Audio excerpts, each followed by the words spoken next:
আসসালামু আলাইকুম ও রহমতুল্লাহি ওবারাকাতু। সম্মানিত উপস্থিতি, কেমন আছেন সবাই? আশা করি আল্লাহ তাআলার অশেষ রহমতে সকলে সুস্থ আছেন এবং ভালো আছেন।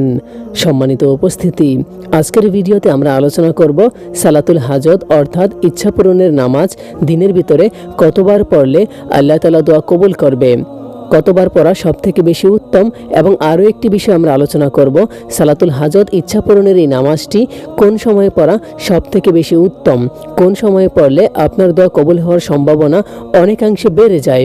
এই সম্পর্কেই আজকের এই ভিডিওতে আমরা বিস্তারিত আলোচনা করব ইনশাআল্লাহ। তাই ভিডিওটি মনোযোগ সহকারে দেখতে থাকুন, এবং আপনি যদি আমাদের চ্যানেলে নতুন হয়ে থাকেন তাহলে অবশ্যই আমাদের চ্যানেলটি সাবস্ক্রাইব করবেন এবং অবশ্যই এই ভিডিওতে একটি লাইক দিবেন। সম্মানিত উপস্থিতি, সালাতুল হাজত ওই নামাজকে বলা হয় যে নামাজ আল্লাহ তাআলা সন্তুষ্টি অর্জনের উদ্দেশ্যে 2 রাকাত নফল নামাজ আদায় করাকে সালাতুল হাজত নামাজ বলা হয় কোনো হালাল চাহিদা পূরণের জন্য। অর্থাৎ যখনই আপনার কোনো কিছুর প্রয়োজন হবে তখনই সাথে সাথে নামাজে দাঁড়িয়ে যাবেন, যেই কাজটি সাহাবায়ে কেরামগণ নিয়মিত করতেন। যখনই তাদের কোনো কিছুর প্রয়োজন হতো তখনই তারা সাথে সাথে নামাজে দাঁড়িয়ে যেত, নামাজের মাধ্যমে আল্লাহ তাআলার কাছে চাইতো। তাই আমাদেরও যখনই কোনো কিছুর প্রয়োজন হবে তখনই আমরা সাথে সাথে নামাজে দাঁড়িয়ে যাব, নামাজের মাধ্যমে আল্লাহ তাআলার কাছে নিজের চাওয়াগুলো চাইব, আল্লাহর কাছে দোয়া করব। তবে হ্যাঁ, অবশ্যই যখনই আমরা কোনো একটি আমল শুরু করব সেটা আমরা ধারাবাহিকভাবে নিয়মিত করার চেষ্টা করব। তাড়াহুড়ো করে 2-1 দিন করে আমল করা বন্ধ করে দিব না। এই কাজটি আমরা অনেকেই করি, 2-1 দিন আমল করে আমল করা ছেড়ে দেই। এটা হচ্ছে শয়তানের কাজ। শয়তান চাইবেই আপনাকে আমল থেকে দূরে রাখার জন্য। এতে কিন্তু তার ফায়দা, আপনার কোনো ফায়দা নেই, আপনার আরও লস হবে। আচ্ছা, আপনি তো আল্লাহর কাছে চাচ্ছেন যে আল্লাহ আমাকে জিনিসটা দাও, তো আপনি যদি সেটা না পান এবং হতাশ হয়ে আমল করা ছেড়ে দেন, কোনো ফায়দা আছে কি? আপনাকে অন্য কেউ দিতে পারবে এই জিনিসটি আল্লাহ ছাড়া? যদি আল্লাহ না চায় নিশ্চয়ই কিন্তু দিতে পারবে না, আল্লাহ না চাইলে। তাই অবশ্যই যখনই কোনো একটি আমল শুরু করবেন ততক্ষণ না পর্যন্ত আমলটা বন্ধ করবেন না যতক্ষণ না পর্যন্ত আপনি আপনার চাওয়া জিনিসটা না পাচ্ছেন, অথবা এর থেকেও উত্তম কোনো কিছু না পাচ্ছেন আল্লাহর কাছ থেকে। ততক্ষণ পর্যন্ত নিয়মিত আল্লাহর কাছে দোয়া করে যাবেন।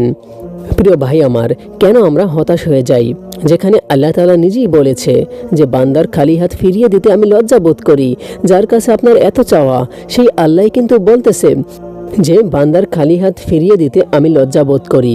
অর্থাৎ যেই আল্লাহর কাছে আপনার এত চাওয়া, সেই আল্লাহ কিন্তু বলতেছে যে বান্দার খালি হাত ফিরিয়ে দিতে আমি লজ্জা বোধ করি। এর থেকে আর বড় কথা, উত্তম কথা কি হতে পারে?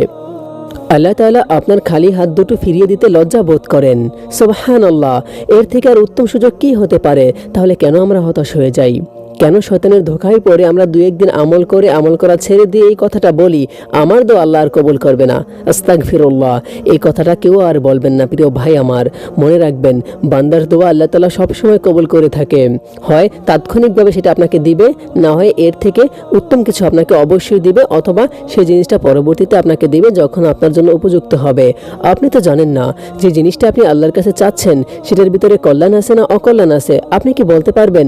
নিশ্চয়ই কিন্তু বলতে পারবেন না। একমাত্র আল্লাহ তাআলাই বলতে পারবে আপনার চাওয়া জিনিসটার ভিতরে কল্যাণ আছে না অকল্যাণ আছে। তাহলে কেন আমরা হতাশ হয়ে যাই?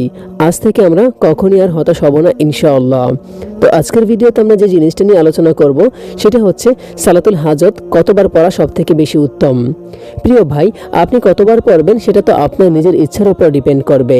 আপনি যতবার বেশি পড়বেন আল্লাহ তাআলা ততই খুশি হবে। সুবহানাল্লাহ। আপনি যদি একবার পড়েন এতেও সমস্যা নেই, অথবা আপনি যদি একাধিকবার পড়েন এতেও সমস্যা নেই। যত বেশি পড়বেন আল্লাহ তাআলা তত বেশি খুশি হবে। তো নির্দিষ্ট করে যে এতবারই পড়তে হবে এরকমটা বাধ্যতামূলক নয়, বা এরকম কোনো নিয়ম নেই। আপনার কোনো কিছুর প্রয়োজন হয়েছে, আপনি সাথে সাথে নামাজে দাঁড়িয়ে যান। নামাজ শেষ করে একটি দোয়া রয়েছে সালাতুল হাজত নামাজের। আমাদের ভিডিওতে সালাতুল হাজত নামাজের বিস্তারিত নিয়ম কানুন দেওয়া আছে, সেই ভিডিওতে এই দোয়াটি দেওয়া আছে। আপনারা সেখান থেকে এই দোয়াটি দেখে নেবেন। নামাজ শেষে এই দোয়াটি পড়ে আপনি আল্লাহর কাছে চোখের পানি ছেড়ে দিয়ে দোয়া করবেন। মনে রাখবেন আপনার চোখের পানির মূল্য এই দুনিয়াতে কেউ দিতে পারবে না আল্লাহ তাআলা ছাড়া। তাই যখনই দোয়া করবেন অন্তর থেকে চোখের পানি ছেড়ে দিয়ে দোয়া করবেন। এরপর আরও একটি বিষয় হচ্ছে এই নামাজটি পড়ার সবথেকে বেশি উত্তম সময় কোনটি? এই নামাজটি পড়ার সবথেকে বেশি উত্তম সময় হচ্ছে তাহাজ্জুদের সময়, যে সময় আল্লাহ তাআলা প্রথম আসমানে এসে আপনাকে আমাকে ডাকতে থাকে যে কে আছো আমার কাছে চাও, আমি তাকে তাই দিব। সুবহানাল্লাহ। প্রিয় ভাই আমার, আপনার আল্লাহর কাছে এত চাওয়া, সেই আল্লাহ আপনাকে এত বড় সুযোগ করে দিচ্ছে এবং বলতেছে যে তোমার কি প্রয়োজন আমাকে বলো, আমি তোমাকে তাই দিব। এর থেকে বড় সুযোগ কি আর হতে পারে? নিজের অন্তরকে প্রশ্ন করে দেখুন। তাহলে আমরা কেন এই সুযোগটি নষ্ট করি? তাহাজ্জুদের সময় ঘুম থেকে উঠে আমরা কিছু রাকাত নামাজ আদায় করব তাহাজ্জুদের উদ্দেশ্যে। এরপর আমরা সালাতুল হাজত ইচ্ছা পূরণের জন্য 2 রাকাত অতিরিক্ত নামাজ আদায় করে আল্লাহ তাআলার সন্তুষ্টি অর্জনের জন্য এরপর আমরা চোখের পানি ছেড়ে দিয়ে দোয়া করব। বিশ্বাস করেন, চোখের পানি ছেড়ে দিয়ে আপনি যদি তখন অন্তর থেকে সমস্ত কথাগুলো আল্লাহ তাআলার সাথে শেয়ার করতে পারেন, আপনি যে ভালো লাগা, একটা প্রশান্তি অনুভব করবেন, একটা ফিলিংস অনুভব করবেন, সেটা আপনি দুনিয়ার 20 টাকা দিয়েও পাবেন না। যারা আদায় করেছেন, যারা এভাবে আল্লাহর সাথে শেয়ার করেছেন, তারা হয়তো জানেন। তাহলে এখন থেকে অবশ্যই যখনই আমরা দোয়া করব, অন্তর থেকে দোয়া করব চোখের পানি ছেড়ে দিয়ে। তাহাজ্জুদের সময় আপনি যদি চোখের পানি ছেড়ে দিয়ে অন্তর থেকে দোয়া করে একটা ভালো লাগা, প্রশান্তি অনুভব করেন, বিশ্বাস করেন আপনার দোয়া কবুল হয়ে গিয়েছে। সুবহানাল্লাহ। তাই অবশ্যই আমরা যখনই দোয়া করব চোখের পানি ছেড়ে দিয়ে দোয়া করব।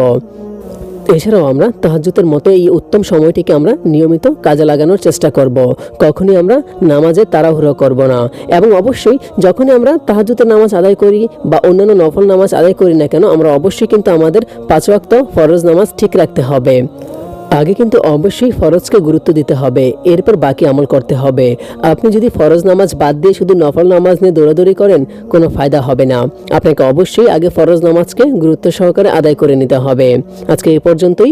যদি এই বিষয়ে আরও কারো কোনো প্রশ্ন থাকে তাহলে অবশ্যই আমাদের কমেন্ট বক্সে জানাবেন। সকালে ভালো থাকুন এবং সুস্থ থাকুন। ধন্যবাদ। আসসালামু আলাইকুম ওয়া মা তাওফিক ইল্লা বিল্লাহ।